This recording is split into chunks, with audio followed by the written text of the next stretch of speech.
We are thrilled to have one of the key cogs of not only the NFL betting guide, but all of our betting guides.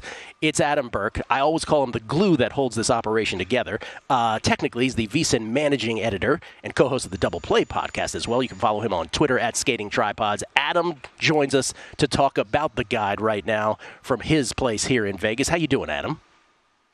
I'm good. I think all the excitement and all the work on the guide kind of wore me down a little bit, and maybe, I don't know, maybe it's the wildfire smoke, but good to be with you guys here. Well, can we do, well, I hope the wildfire smoke, I hope you can dodge that, first of all, but how long would you say this guide takes to do from the moment you put pen down or type your first letter to do this, and the collective effort, like how many collective man hours does this take?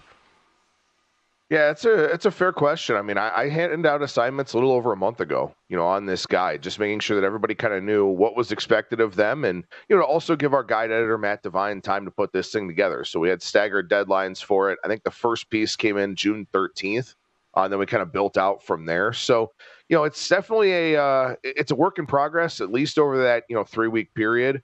But look, I mean, I've got a phenomenal team here at VSiN. My senior editor, Zach Cohen, who I know you're going to have on the program here, I believe next. Yeah. Not only does he cover tennis and NBA for us over at the website, but he's a tremendous help to me with any of these big projects that we do. So he was a big help. Everybody's been a big help, honestly, from everyone promoting it on air, the people making graphics to help promote it, to the producers making sure that it's weaved into the rundown for the show. Everybody has a hand in this thing. Everybody is, part of the reason why we're so successful with these guides. So makes my job a little bit easier to have the team that I have around me. That's for sure. Well, that's very modest of you, but you are a key cog in all of it at all times, and we want to acknowledge that. Again, VSiN.com/guide. Got to be a pro subscriber. VSiN.com/pro for everybody. I want to get to the NFC North and the AFC North, which you wrote yourself. I want to get to your awards plays, but before we do any of that, the grid that is featured in this guide, I went over it a little yesterday to start the show. 21 VSiN personalities talking about their division picks, conference picks, Super Bowl picks. The NFC West, sir.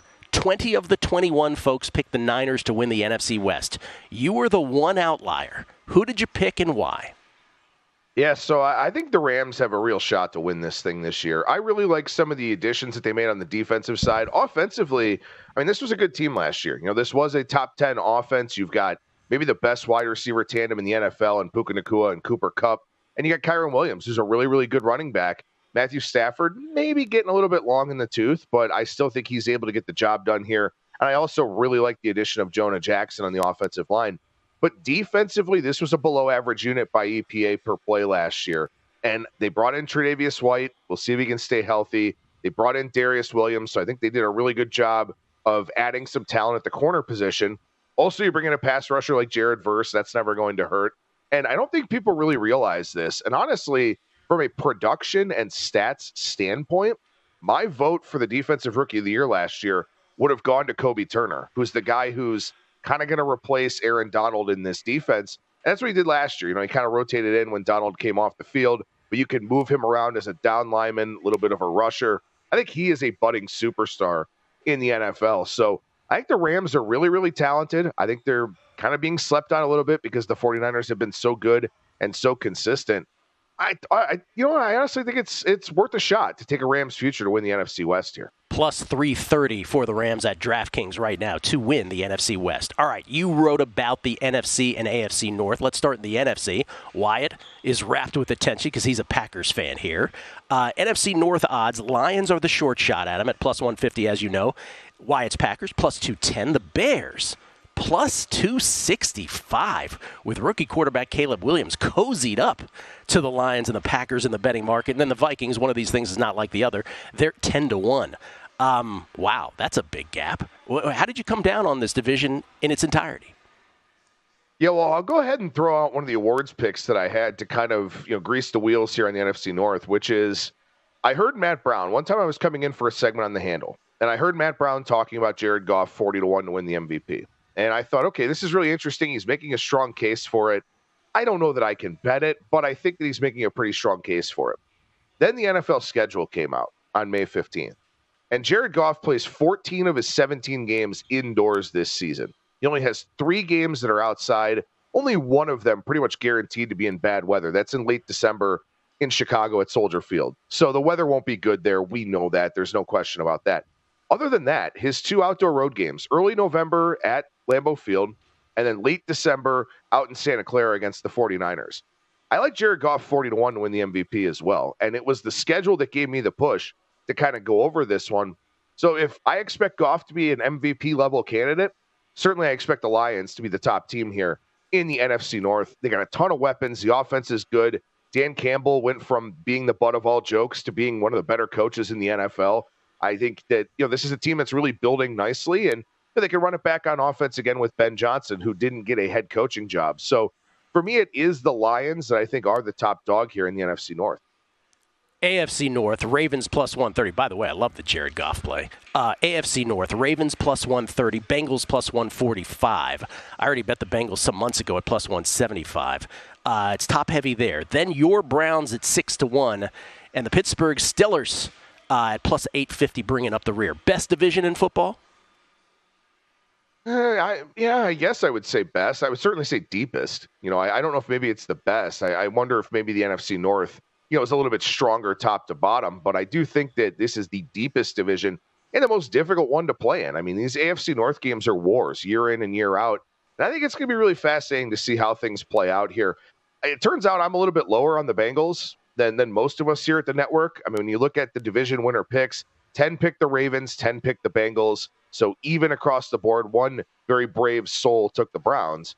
But I just don't know that there's a guarantee that Joe Burrow is going to come back off of this weird wrist injury that, we've never really seen in the NFL all that often. And Burrow has kind of admitted, hey, this is going to be a thing where we're going to have to monitor it for a while because we don't know exactly how my body is going to respond to it. Says he's fine, says he's doing all of his things to prep for the season, but I'm a little bit concerned here. Also, does the offense maybe take a little bit of a step back with Brian Callahan gone?